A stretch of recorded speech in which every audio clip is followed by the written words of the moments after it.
মৰমৰ বন্ধু বান্ধৱীসকল আটাইকে মোৰ ইউটিউব চেনেলটোলৈকে স্বাগতম জনাইছো। আজি মই মোৰ ভিডিঅ'টিত আপোনালোকক দেখুৱাম ভাপত দিয়া পিঠা কেনেকৈ প্ৰস্তুত কৰে। এই পিঠাটো খাই মই খুবেই ভাল পাওঁ আৰু মোৰ ওচৰত মায়ে ঘৰৰ পৰা খুন্দি পঠিওৱা পিঠাগুৰি সদায় থাকে। পিঠাগুৰিখিনি খুন্দি মায়ে খুব ধুনীয়াকৈ ৰ'দত শুকুৱাই টেমাত ভৰাই দি পঠিয়ায়।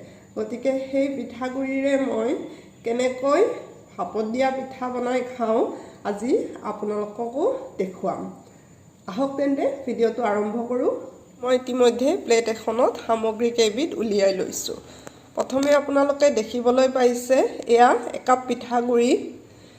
এয়া আপোনালোকে দেখিছে ডাঙৰ চামুচেৰে 2 চামুচ নাৰিকলৰ গুড়ি, অলপমান চেনি আৰু ইয়াত এচিকুট নিমখ মিহলাই ল'ম। কোনোবাই যদি চেনি নিদিয়াকৈ অকল নিমখ দি খাব বিচাৰে তেন্তে তেনেকৈও খাব পাৰে। এতিয়া আমি ইয়াত নিমখ এচিকুটো একেবাৰে দি লৈছোঁ।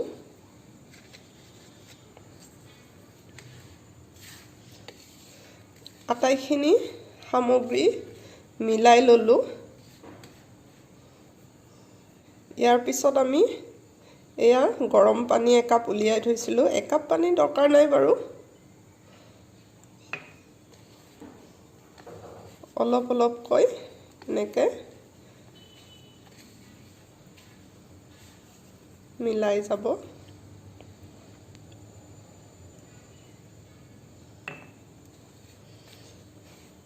পিঠাগুড়িখিনি পানীৰে সৈতে ঠিক এইদৰে সানি ল'ব লাগে।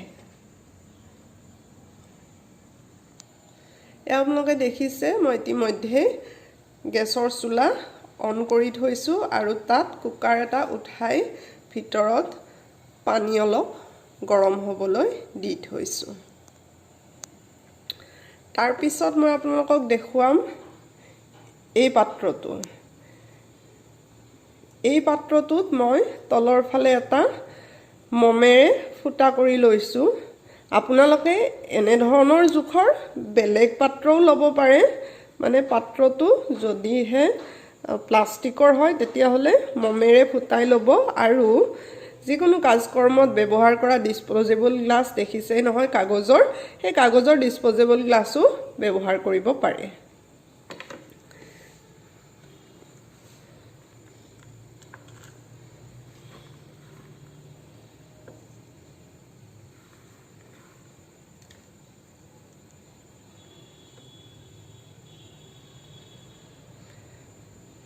এতিয়া এনেকৈ পাত্ৰটো পিঠাগুৰিৰে পুৰ কৰি লৈছোঁ। তাৰপিছত এতিয়া গেছত ঢাকনিখন লগাই দিছোঁ। এতিয়া ঢাকনিখনৰ পৰা চিটিটো আঁতৰাই দিছোঁ। এতিয়া দেখিবলৈ পালে মই পাত্ৰটো চিটিটোৰ ঠাইত এনেদৰে বহাই দিছোঁ আৰু বাতি এটাৰে ঢাকি দিছোঁ। ওলটাই ঢাকি দিয়াত বেছি খাপ খাইছে, সেইকাৰণে এনেকৈয়ে ঢাকি দিলোঁ। আপোনালোকে চালে বুজি পাব যে পিঠাটো হৈ গ'ল। এয়া মই পিঠাটো নমাই আনিছোঁ আৰু এনেকৈ প্লেট এখনত নমাই দিছোঁ। দেখিছে কিমান ধুনীয়াকৈ হৈ গৈছে। এয়া আপোনালোকে দেখিছে মোৰ 2টা পিঠা ৰেডি হৈ গ'ল আৰু মই এয়া ৰঙা চাহেৰে সৈতে খাবলৈ লৈছোঁ। আপোনালোকে মই দিয়া পদ্ধতিৰে বনাই খাব, খুবেই ভাল পাব, খুব টেষ্টি হয়। লগতে মোৰ চেনেলটোত যদি নতুন তেতিয়াহ'লে প্লিজ ছাবস্ক্ৰাইব কৰিব আৰু যদিহে আগৰ পৰাই আপোনালোকে মোৰ চেনেলটো চাই আছে তেন্তে লাইক আৰু কমেণ্ট কৰিব। ধন্যবাদ।